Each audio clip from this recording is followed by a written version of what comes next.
The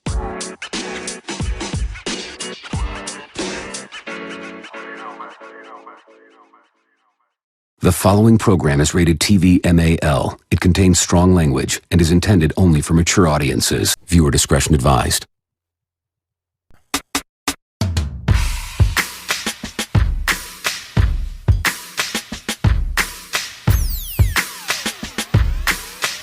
Hey everybody, welcome to the Be Calm Rewind podcast. I am your host, the Big Llama. We'd like to talk about movies. We review our favorite movies, or even sometimes movies that we don't like. Today is a movie that I know I have grown up with, Mortal Kombat from 1995, the original Mortal Kombat that came out in the theaters. One of the first video game movies back in the day that really got me excited. And I get to share this with my co-host from the Sunday Night Live stream, BLKOUT AD. BLKOUT, welcome to the show, sir. Welcome to Be Calm Rewind the podcast. Greatest fighting game movie. I think it serves. I mean, it's a bit of like I rewatched it today before we did our show. And you're lucky. I wish I did.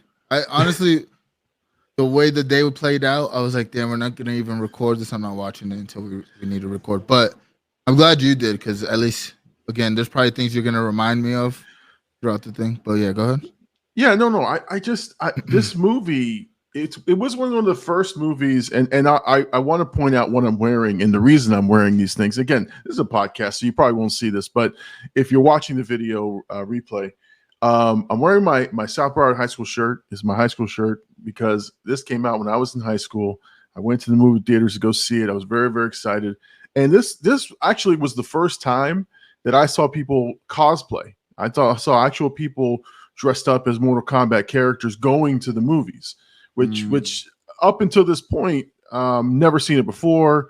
They had a whole thing. They had a whole the movie theater. The workers, the employees were dressed up in Mortal Kombat characters. They had people in there, with all kinds of get up. It was just an exciting time, and it was great. You saw this in theaters? I saw this in theaters. I saw this when it came out in theaters. I was so excited. I think I went to a midnight screening. So obviously back in the day, midnight screenings were the shit. And all right, so this is dope for me because this is my favorite. This is literally, if I made a top 5 of like favorite movies, this would easily be 1 through 3. Like depending what other movies I really think of and like put on that list, but this movie could potentially be like my favorite movie of all time in my life. Like it has the most sentimental value, like in terms of like just where I was and stuff. But obviously, like we both enjoy going to the theaters and stuff. This is a movie that I didn't get to experience in theaters that I wish. So it's kind of intriguing that you got to see this because now were the games, like the arcade games, popular, like that popular at this point, like when the movie came out? Yeah, and so this is the great thing, right? Like they were super popular. All the video games were. I mean, this is when they had the M rating, right, on video games. So like Mortal Kombat was like this unattainable thing. Like if you played it, right, your parents were a little loose, right? And if you got the blood code or whatever. So Mortal Kombat, just in the fact that it was so violent and that it was so popular, made it this community. Like honestly, like it was so big that it came out on every console. When we first played this game, man, it was like the first game that had realism in it. Like you had the skin characters who are mapped into the game, and so it's like it was amazing to see. There's noises behind me. Yeah. Fireworks. It's fireworks. So it's like somebody knocking at your window, dude. It's the grandma from Mortuary's assistant. No. But yeah, it was the first game that like featured that realistic look. Yeah. And obviously after that, Pit Fighter and a couple other games like copied the format, but it was the first one. And so it was hugely popular, huge.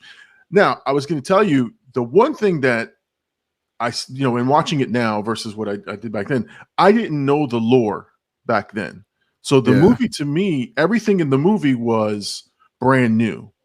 And so I experienced it as I'm learning about this world. I mean, think about it, man. Like, do you really like read the side of the arcade box?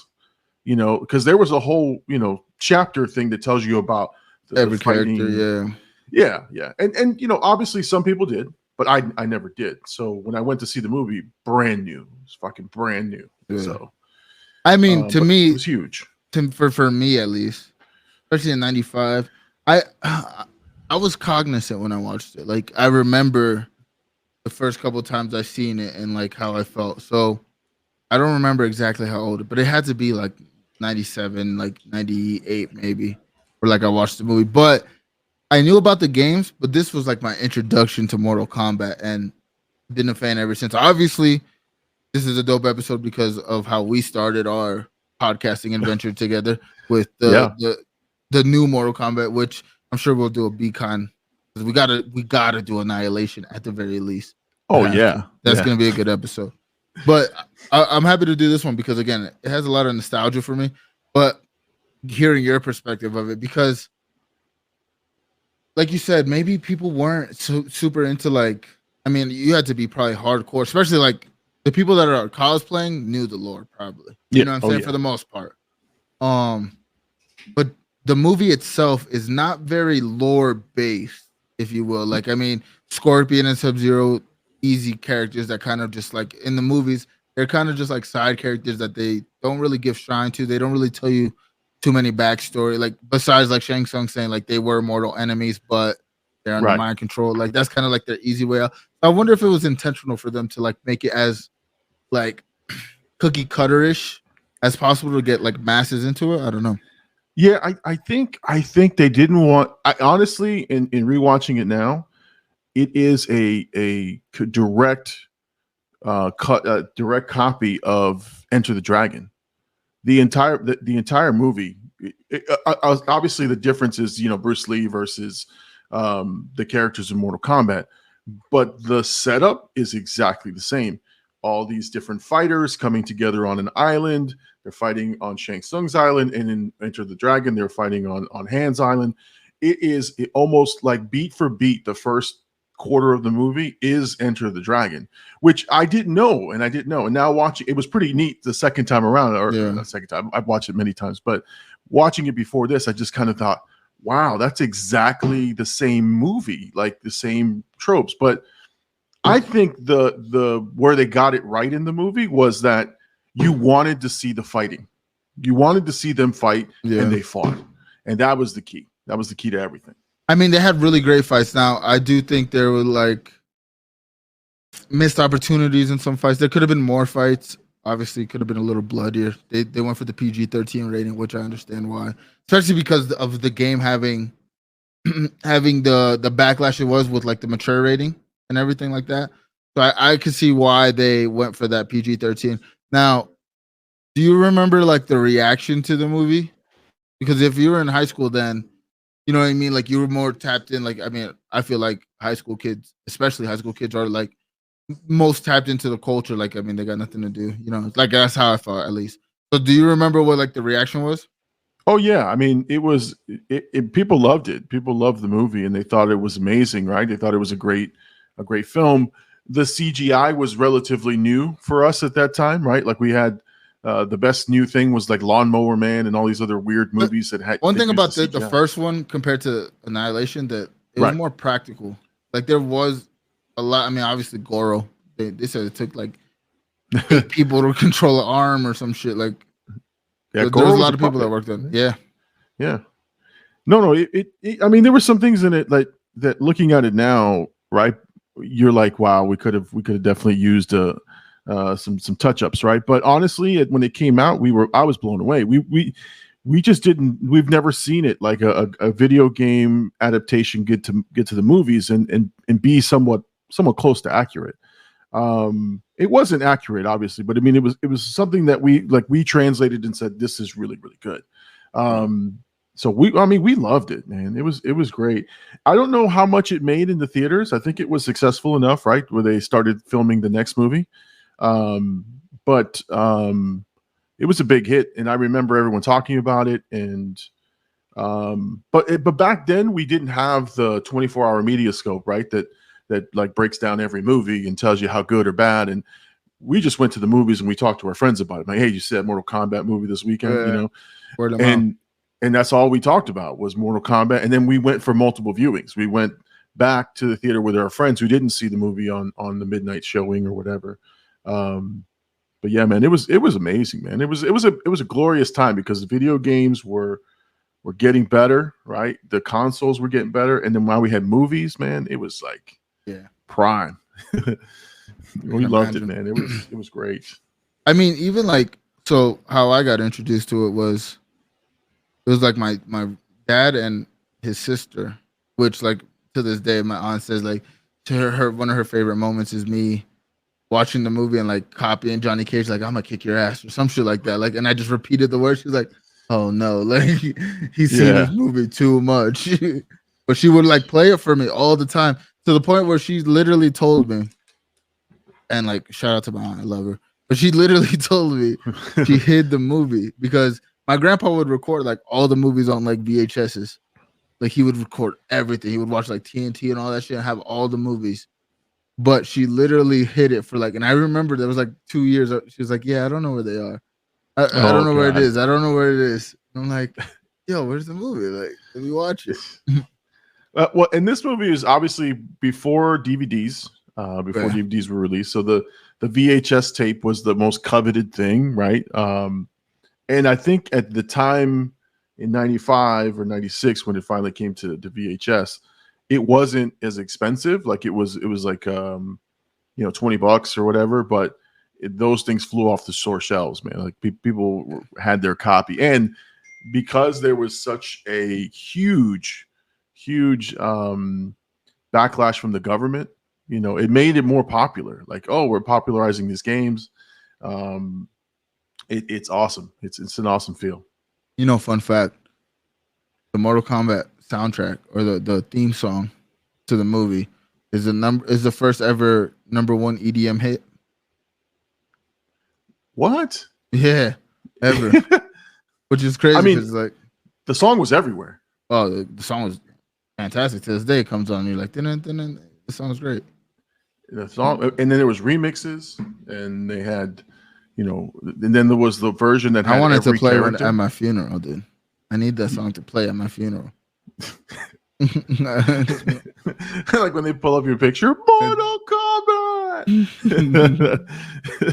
I need it.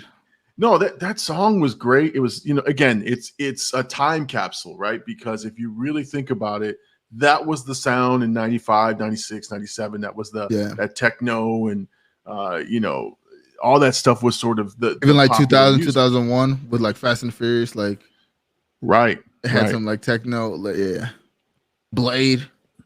Oh yeah, fucking vampire techno play. That's another one we could do. A Be Kind. I enjoyed Blade. For sure. I have good memories of that. But all right, let's watch the trailer. I want to see. I want to get my bearings on it. Let's dive into it. I'm excited. Enough playing with it, No, for sure. And I want to talk about the characters and the casting because that's key for this movie. All right, let's watch the Mortal Kombat 1995 official trailer. Let's see. Let's get it. Beautiful.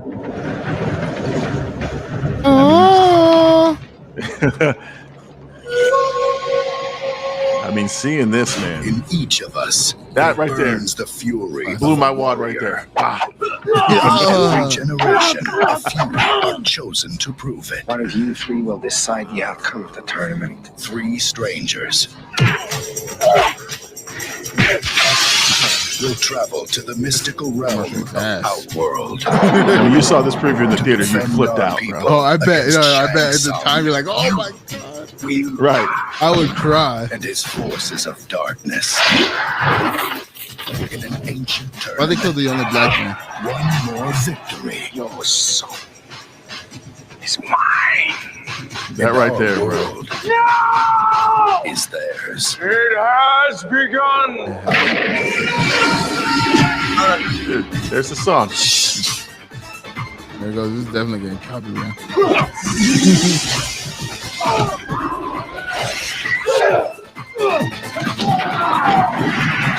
Yeah, this movie's great. Yeah, look at this, man. You This can't is run from me, Shang. I don't need to run. Kano. There it is. This right here. This is it right here. I'm telling you. And you And had now the we lay originals. AD Rivera to rest. He had a long fulfilled life.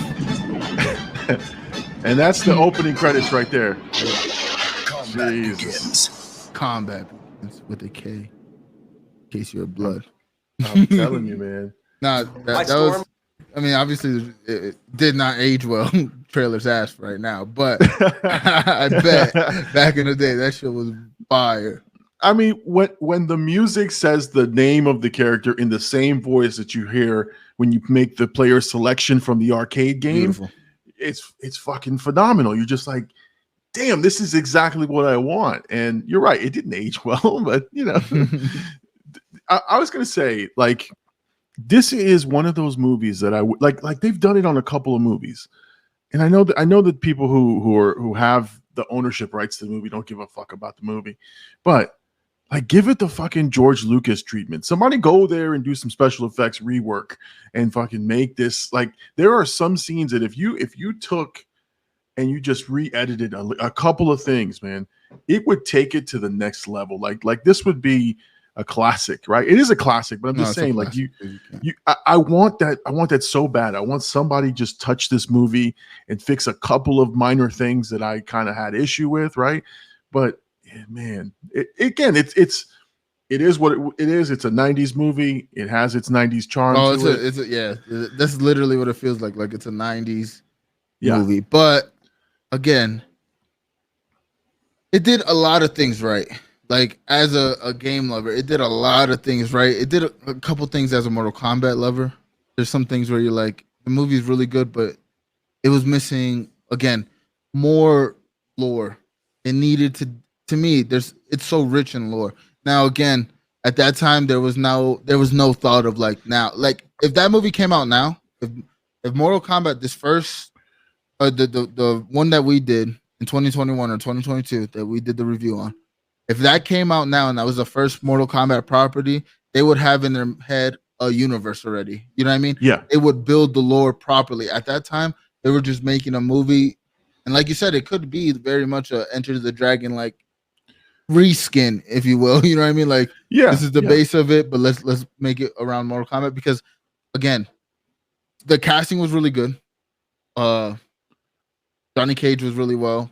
Obviously, Shang Tsung was so good that they put him in the games. You know, that he's canon in the games as Shang Tsung. Liu Kang, to me, you know, was a really good Liu Kang.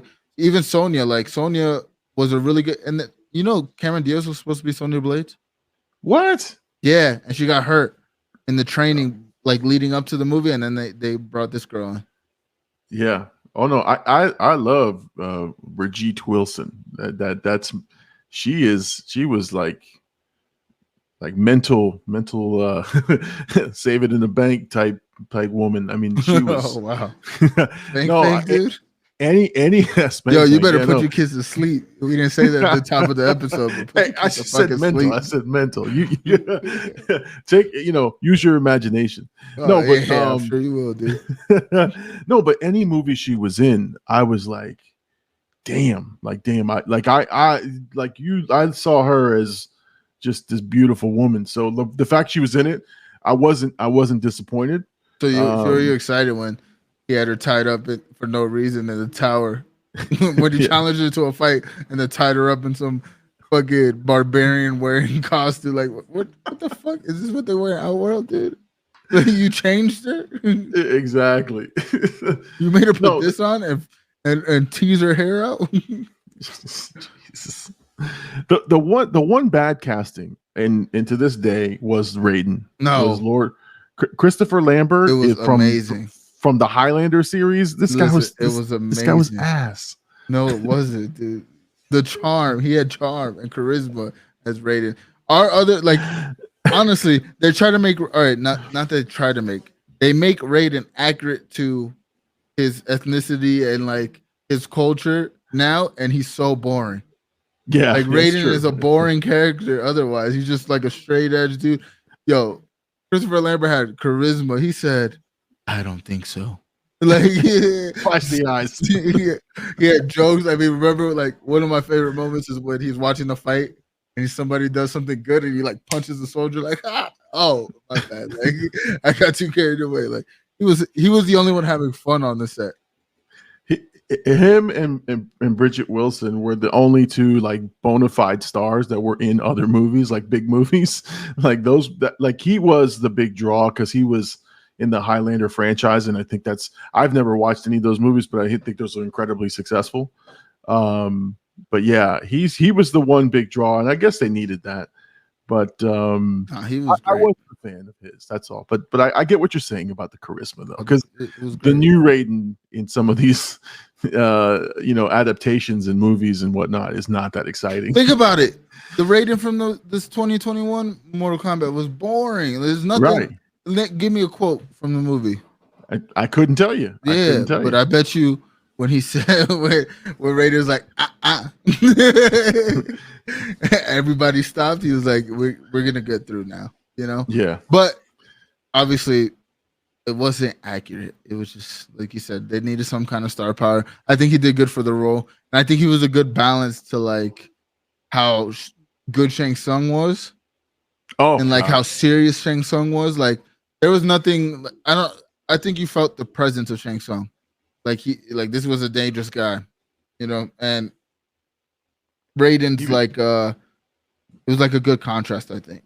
Yeah, I mean Shang Tsung shapeshifting into different characters, and he was just menacing, man. Like and that is forever my Shang Tsung. Like I don't see anybody else. Like when I think of that character, I think of I can't pronounce his name. I have his name right here, but Tagawa, I think his name is. But damn, man, now I love the fact that they put him in the game. Like he's in the game. Liu Kang, I thought was always Liu Kang. Like I was convinced. Yeah. Who the fuck is his brother? I don't know, dude. His brother was a fucking casualty of backstory. Bro, his brother's not even in the lore. And his brother was mid. He was a mid fighter. What are you doing entering the tournament, man? He's getting his ass whooped by Shang Tsung.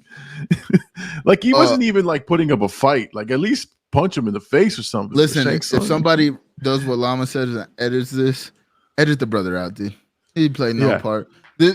The brother was put into the movie to get him to the tournament, to get Liu Kang to the tournament. There was no reason the brother was there. Even at the end of the fucking tournament, when Shang Tsung fights him and Shang Tsung turns to his brother, I'm like, oh my, here we go, dude. He's like, oh, you left me. He's like, no, I couldn't. And then gets his ass beat. Like, no, dude. Oh, he just clearly tricked. He was literally Shang Tsung. What the fuck? Come on, man. Your brother's not back. Your brother's dead, bro. It's like The Sopranos, dude. It's over. Exactly. And you know, like I said, it was interesting because, like I said, when I watched it, didn't know how bad a man Shang Tsung was. Got the message loud and clear, especially when he morphed into that skeleton face, that scary ass face in the first frames. Yeah, like that was insane. But again, how do we get all these guys together? And again, it's pulling them each of their stories, and we got a little backstory. Like we knew Liu Kang was a Shaolin monk, or he was raised in the Shaolin temple. Yeah. And that's it. Like because they were there at the temple. And what I found they just had too many characters to really flesh them out. But yeah, go ahead. Yeah, no. And what I found funny is that the chief priest is he's the chief priest in every American version of a Japanese film. I noticed that he was in Ace Ventura. He was in this movie, and he plays the same Shaolin monk character in almost every movie see him in. And I saw him. I was like, "Oh dear God, that's hilarious." But yeah, Johnny Cage's intro was really good too. Like showing him in Hollywood and doing the stunts. Kind of showed off a bit of his fighting skills. Showed that he wasn't like a pushover, but shout out, he was a good Johnny Cage. Shout out Linden, Ashby. He was in Teen Wolf, one of my favorite shows. He was a father. Oh, was he? Was he? Yeah, I he didn't know was. that. Yeah, What I didn't know. See, a lot of these guys, I didn't know what else they were in. Like Liu Kang, I've seen him in a couple of different movies.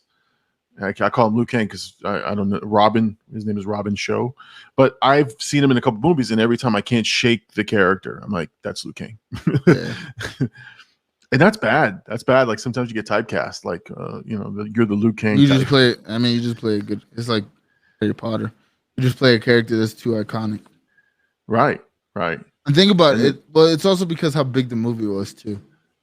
It was You know? huge. It was huge. But I think it was also the first exposure to him as an actor. At least from what I've seen. Like that was like the big step off for him to sort of be in the limelight. And then he was in a bunch of movies after that. The other thing too, I didn't know this, but I was reading about how they came up with the game. It was inspired partly by Big Trouble in Little China, which came out in like 1984, 85. Yeah. And almost the same characters are in that. Yeah. Isn't there a guy named Raiden? There's a Raiden type, right, that controls the lightning, and he flies with the lightning, and he has the hat and everything. But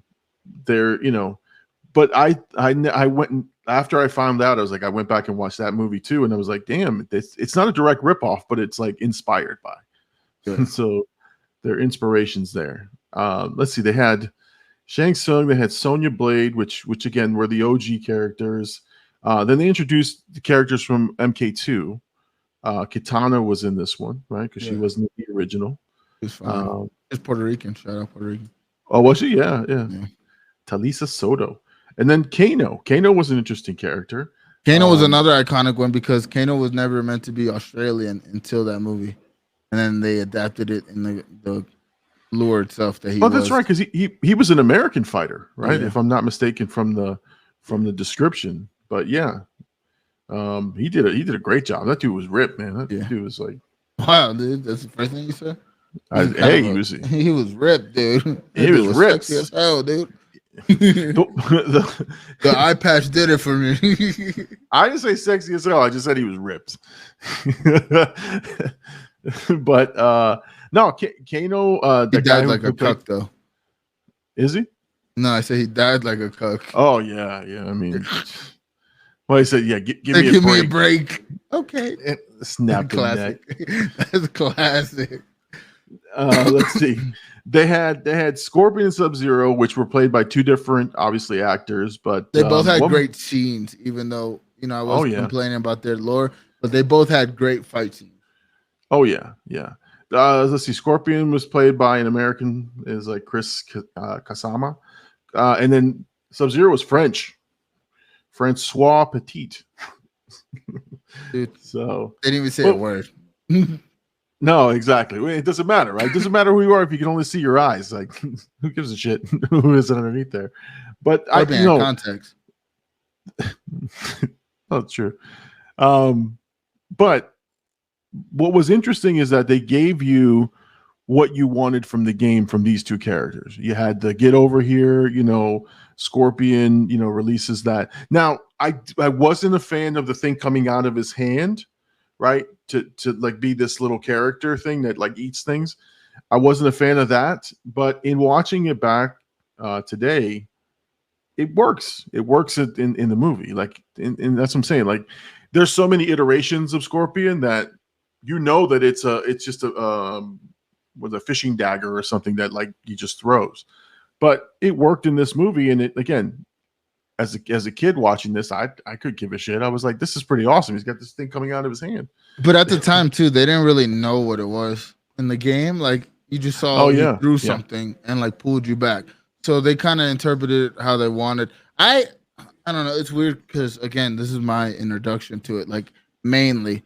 So to me, it's kind of like what Scorpion has, and it's weird that it's a kunai, which is the actual tool, but like it's weird that it's that. Like even like they made an emphasis in the new Mortal Kombat movie to like show him use it beforehand and show what he was capable of, how he was capable of using it, and why he would use it like when he dies. But again, like for this movie particularly, it did work. Like now it was crazy when it like crashed into the tree and then he drifted out and shit.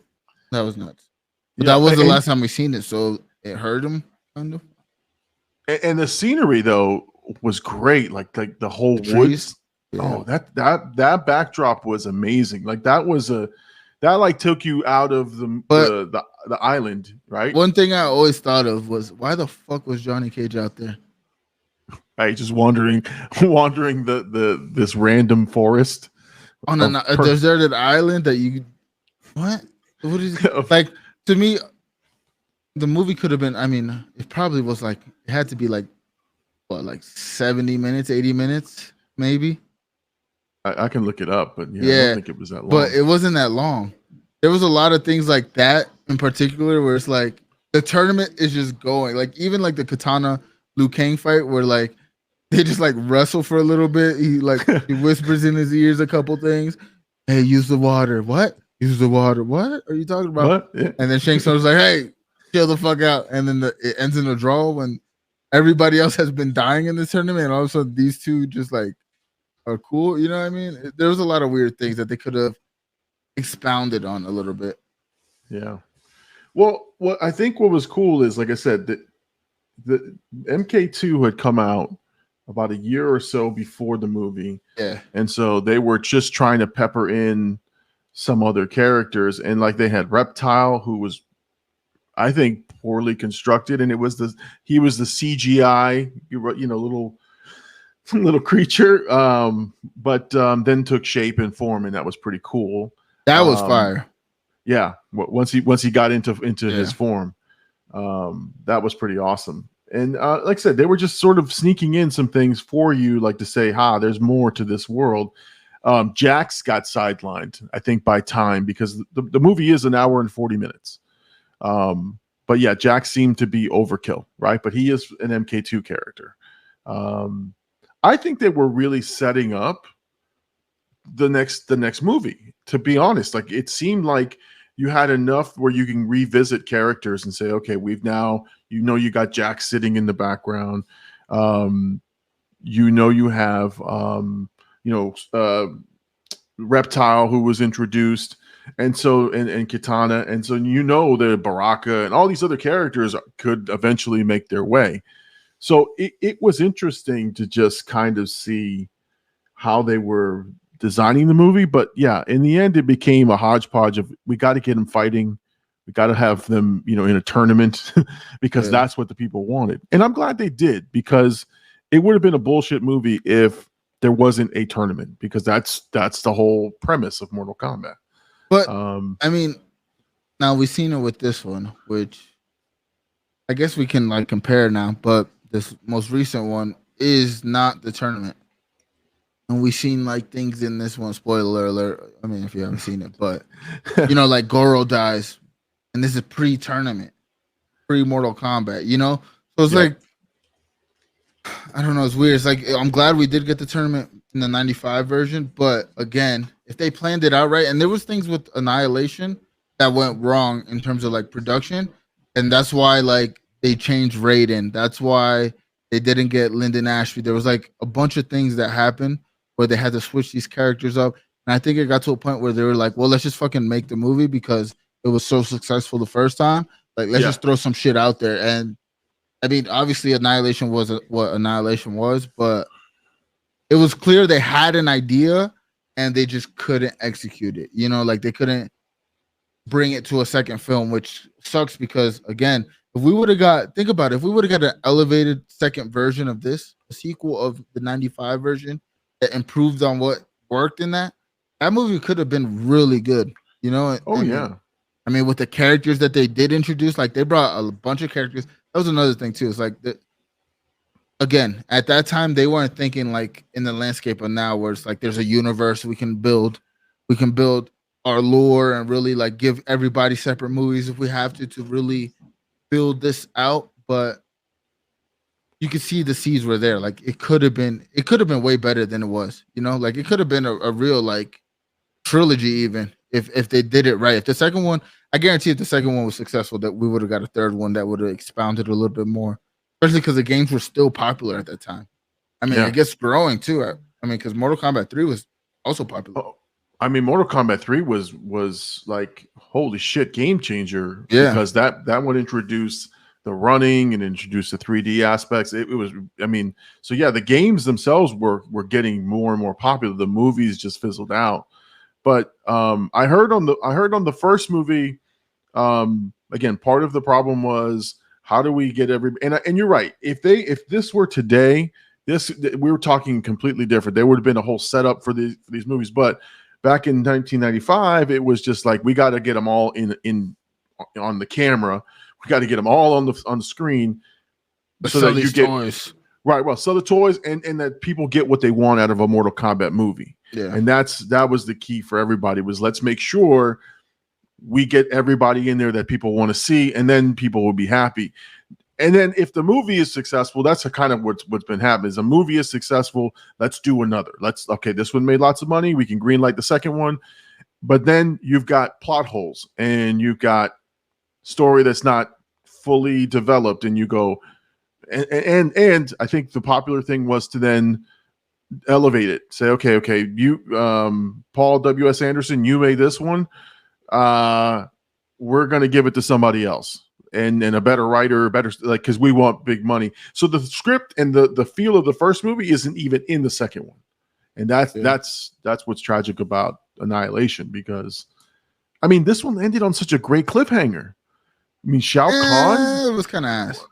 No, but I meant like for us, like we were like, yeah, holy shit, Shao Kahn is like. To be honest, it was like low key. I mean, obviously it wasn't post credit or anything, but kind of was like one of the first like post credit type moments where it's like, oh fuck, we got something to look forward to. Yeah, I agree, but I think the execution of it was terrible.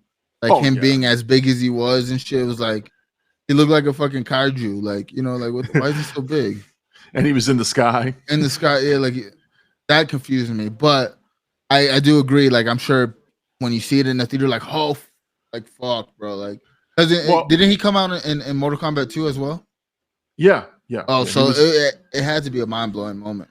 Yeah, because we were like, oh my god, this is the big bad from MK2, and he's even big. Like at the moment, he's bigger than Shang Tsung. He's above him. And so you're just like, oh shit, they're gonna have another one. like that was the feel was like, oh damn, we got our happy ending, but we've got something to look forward to. And obviously back then, our expectations weren't, hey, this is gonna come out next year. Our expectations were they're gonna make a sequel. And we know the sequels take 2, 3 years, 4 years at the time to put one out. So we were like, oh, we get to look forward to it. And then, like I said, we had Mortal Kombat 3, and we had actually Mortal Kombat 3 came out just after this was released. What, 95? Yeah, Mortal Kombat 3 came 96? out in October, in 95. Oh, it came out October 95? Yeah. And the second movie came out, 97, I think. Yeah. So they rushed that shit. Oh, yeah. They rushed the fuck out of it. Yeah, they tried to get it. I mean, they were bleeding money at that point to try to get this movie made. And I think that was a problem. But yeah, I had read about, I mean, we're going to get into Annihilation because we are definitely going to cover that movie, but there were just so many problems going into it that it was like, you have to just like, it's a miracle it got made. And they just put that shit together. So, I mean, like I said, it's the graphics and the stuff was a time capsule for the 90s. It had everything you want. It even had the original characters' voices. Like you had Ed Boon, who was the creator of Mortal Kombat. Frank Welker actually was Shao Kahn, and he was also another character. Let me see here. And Frank Welker is a famous, and he was Reptile. He's a famous, voiceover guy who did, I think he was the voice of Fred in Scooby-Doo and a bunch of different people. So, like, they had some big talent on there. John Tobias, who also wrote the video game or made the video game. Boone and Tobias made the games. They were all a part of it. So I think you get to Annihilation, and I think all those elements are gone. Yeah. And that's the problem. And then it becomes a cash grab at that No, point. that's exactly what it was. Like, let's put as many characters as we can and just put something out. Yeah. Which, again, if they would have built off this first movie, we would have got something maybe not as great in terms of like how it felt, but because again, when I seen it was a couple years after the fact, you know what I mean? And I knew nothing about Mortal Kombat in terms of like I knew it was a game, but I didn't know anything other than that. And it really sucked me in. And like till this day, I am a huge Mortal Kombat fan. I'm just the other day when I was when I was moving and packing my shit, I was like just watching YouTube videos of people describing like people's like lore, like Reptile, like exactly what Reptile's lore is from the first game till now.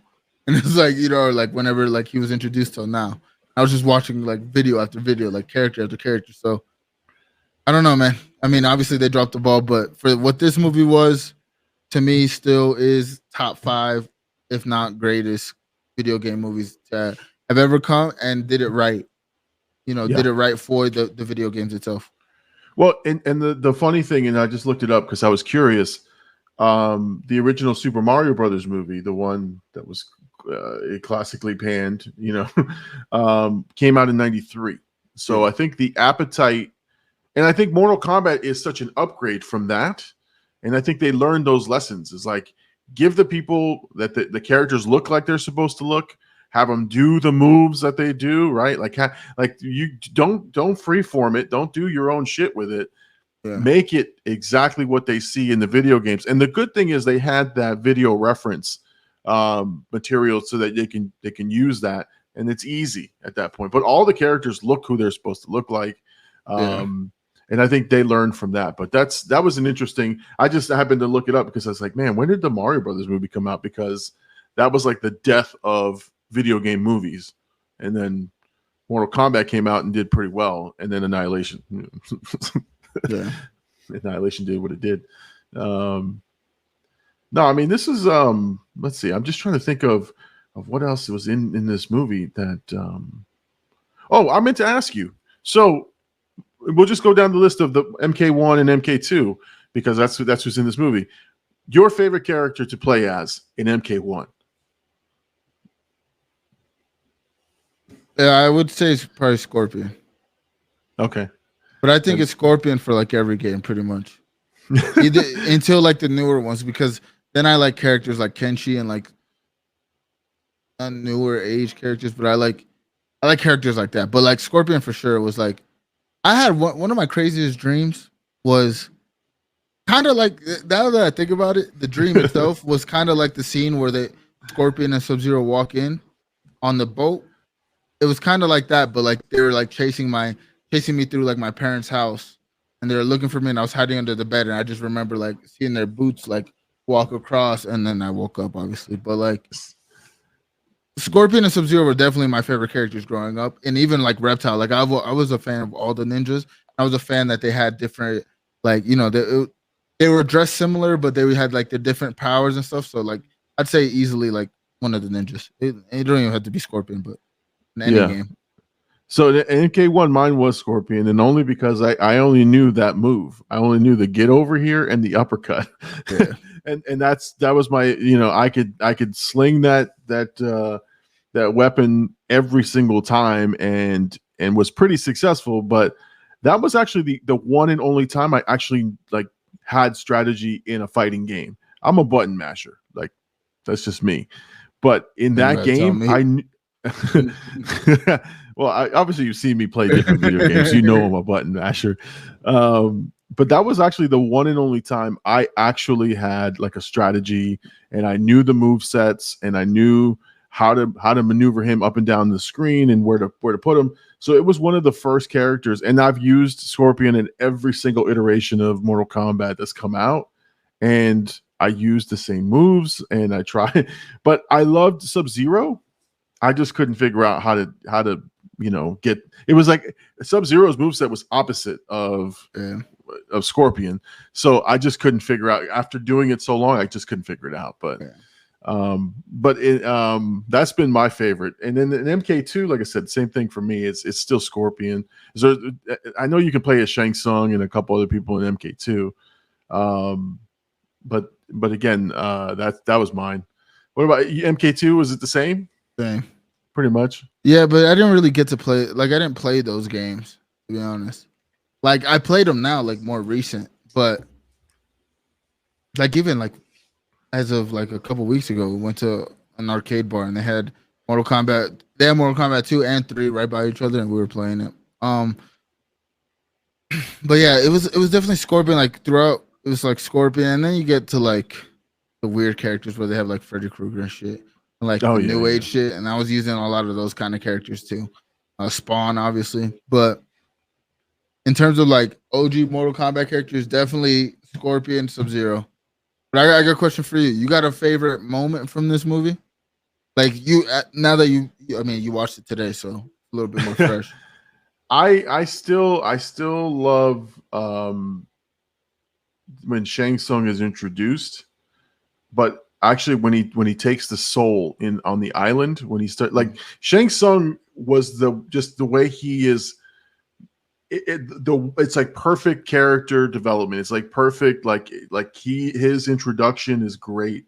But when he's like, your soul is mine, and he's like sucking the life out of it, I can't shake it, because it was so iconic to me at that moment that he says these words. But there was also when the first time he utters "finish him," that's when Sonya is got Kano. That's the first time he says "finish him," and it was like, wow, they did everything they needed to do in this movie. But you know, I'm just a big Shang Tsung fan in the movie. What about you? What do you have? He's the best character. Yeah. My favorite moment, honestly, it's a random moment, but Liu Kang and Johnny Cage when they meet on the dock. Oh, here's $100 to carry my luggage. He grabs the money. He's like, "Got you." It throws it in the water. He's like, you can see like I deserve that. You know, like I deserve that shit. Like what the fuck was I thinking? But honestly, that was a dick move. Yeah, Johnny Cage's character, like just in terms of like, he wasn't like comedic relief really, because to be honest, it wasn't really like, there was funny moments, but they weren't like supposed to be funny. But like when he's like, those are $30,000 glasses, asshole, whatever he says, or $5,000 sunglasses, asshole. Like they're not intentionally supposed to be funny, but like to me, they make me laugh and like lighten the mood, and that's exactly like to me embodies Johnny Cage. I think I'd say he was my favorite character in the movie. Yeah, no, I mean he has some of the best lines. And he's like, I think sometimes he's the voice of the viewer audience. The audience, because it's like he's like, what the hell is going on? Like, what is this shit? He says, he's like, you got a guy that throws thunder, you got a guy that got that freezes things. He's like, what the hell is going on here? Right, exactly. It's like, what is this shit? Oh man. But in his head, he's like, my agent told me I got a gig, and this is what he puts me in, like life-threatening shit. Yeah, and that was the scary part, right? With Shang Tsung turned into different characters to get you all to come into this. Oh yeah, I mean, he was the only one that did that. But yeah, was it? No, I don't think. Yeah, I think he did that for like, which again, it could have got expounded on. Like, why did he pick Johnny Cage? You know, like in the movie itself, explain why this actor, like, guy was pompous. Obviously, he showed his skills throughout the movie. Beat Scorro and shit, but just in the beginning, it's like, why? It's like because he beat a couple fucking stuntmen. You know what I mean? Like, who are these guys? Yeah, I think, and this is where what it doesn't do very well is like there's actually a newspaper clippings or some stuff of that Johnny Cage used to be like a karate master, right? Like he's won awards, and now he's Hollywood, right? Now he's a stunt guy, and I think that's kind of what they needed, is a little bit more backstory exposition. But it was like in a newspaper clipping, like it's a quick blink and you miss it type scene. It's like you see it in the background and that's it. Like, so if you didn't catch that, that's where you're like, well, why Johnny Cage? Yeah. But yeah, man, it's again, I'm not saying that it's bad to I mean, Bruce Lee was the master, right? Like you want to emulate his shit, but it's almost the exact same boat scene, and which is, again, I love it because I think it's a nod, right? It's like hey, we're doing a nod to a really classic film, but it kind of just worked out that way, and it's great, and I love seeing the contrast between the two scenes. But I mean, listen, man, this, like I said, I went to the theater, man, and I was so excited. The music hit, and it was just an amazing experience, man. Like you know, like I'll set the scene for you, right? Because I know you're much younger than I am. When we went to the arcades, right? Like there were some big, huge arcades that we used to go to, and it wasn't just the 7-Eleven. Like 7-Eleven had Street Fighter. Like that's my thing. And when I was 7-Elevens, I played Street Fighter all day long. But like when you went to the big arcades, man, like you cannot walk up to a Mortal Kombat game. You couldn't. Like it was 10 deep of people waiting to play, and then a whole crowd of people just watching. And they had the sound cranked at like 10. So you heard every punch, and you heard every finish them, every get over here. And it was just like amazing. And then when you got to finally play the game, you had never seen anything like it. And so making that leap from what I saw as a kid playing the video game to being on the screen was just a magical moment for me. And it was like, this is a great movie. And like I said, when I watched it today, I was thoroughly entertained. It wasn't like I was nitpicking, or I was just enjoying the hell out of the story and the movie and the characters. And yeah, like I said, the CGI is what it is, but like, I don't look at movies that way. I know the time it came from, and I know that shit today, in today's standards, the CGI is way better, but the movie still holds up, at least to me. The rewatchability to that movie, at least if you grew up and enjoy it, because I'm sure nobody's gonna watch it now and be like, yeah, I need to see that movie again. But in terms of like being a fan of the movie itself, like when I watch it, I'm like, yeah, it's a good film. Like for me, at least, it hits a lot of beats that I like. Of course, I would, as a fan of Mortal Kombat, I would have wanted more things in it. But for what it is, the time it came, being kind of innovative in terms of like video game genre, like it did its job, and it's really good. And we get to shit on Annihilation next, you know, because I like Annihilation. Like I can't not say I don't like Annihilation, but I like Annihilation because it's so bad, and it kind of like it's like a cheesy Saturday morning cartoon. Like it's cool for that reason. Like I know why it's bad. I know why it sucks. I know it's not a good movie, but I'll rewatch it just to be like, this movie sucks. But like it still has like some, because again, I remember going to Blockbuster when I found out there was a second Mortal Kombat. I was like, I need to see this movie. And I watched it. I even remember like as a kid watching it and being like, this movie sucks ass, but I needed it. Like I wanted to see again, when you're young and you see Shao Kahn pull up, you're like, yo, I gotta see what's gonna happen. Like you kind of get the answers of what's gonna happen, but obviously it's we'll talk about it. We will. Oh yeah, it was really bad. Yeah, I was just trying to see if there's anything else. There was an interesting tidbit here.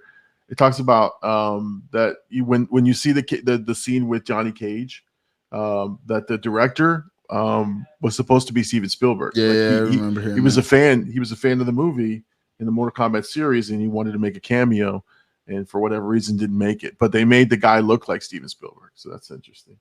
Yeah.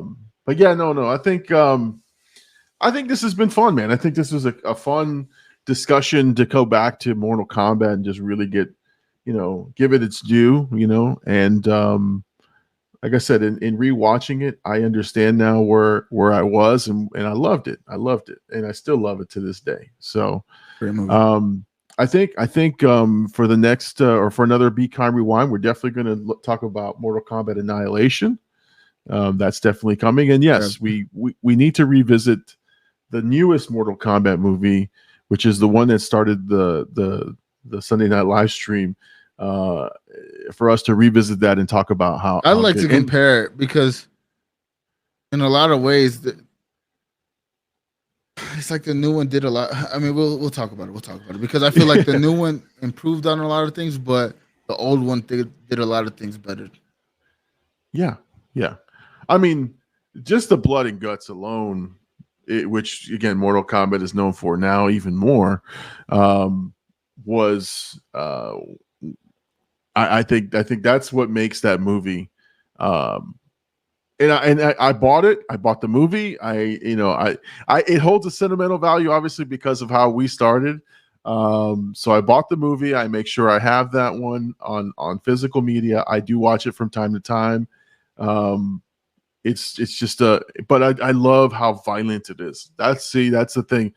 I love violence in movies. I love, severed heads. I love all kinds of stuff, man. This is what, again, for Mortal Kombat, that's what I'm looking for. And the video games are next level, man. Like the new one's coming out, MK1. That's another. That's gonna be a good one. I played a lot of the games, but I'm just not good at story games. But Mortal Kombat 1's got my interest in terms of the story. And just a fun fact, I think I told you about it though. But our 100th episode of the Llama Show, I went to Buffalo Wild Wings, and in the Buffalo Wild Wings, the Mortal Kombat movie, the newest one, was playing. And I was like, that's hilarious. Like that's the universe right there. That is a sign. That is a sign. All right, man. All right. So I think we've I think that's it for the Be Kind Rewind tonight. I want to say thank you to Blackout AD for joining me on tonight's podcast. Appreciate it, man. I'm glad we got it in, man. Because there was a world we didn't do this. Right. We had some scheduling issues, but it all worked out for sure. So guys, if you want to follow Blackout AD, he's on Twitch, blackout_AD. You can follow him on Twitch, and he is on YouTube as well under Blackout GG. Go to that channel and you will find the late night podcast, right? Late night with Birdie and AD. He's the host of that show. And he's also has another show with Roman 2 Raw, the pre-Llama show. And so again, if you want to hear more from AD, that's where you can do that. If you want to support the Big Llama, go to the YouTube channel, go to the YouTube, the Big Llama Show, like and subscribe to that channel. Also, if you're listening to this on your podcast, make sure you like the Be Kind Rewind podcast. And we also have the Sunday night live stream every Sunday night, 10 p.m. Eastern Standard Time. You can listen to myself and AD break down all the week's events and things. And we're on your podcast also. So look for the Big Llama Show on your podcast. All right. Well, that's going to do it for us tonight. Thank you, Blackout AD, as always. Sure. I appreciate you coming on the show. This is the Be Kind Rewind podcast. Make sure that you like and subscribe. And again, remember, I can't speak English now. Dick, fuck, shit. Now I got to get that out of there. That'll be a great start to it. Now, Be Kind Rewind. It's movie night. We're going to see you guys on the next one. Sleep on, everybody. Sleep. First off, I don't care what you people say. Never follow rules. I'm a trendsetter anyway.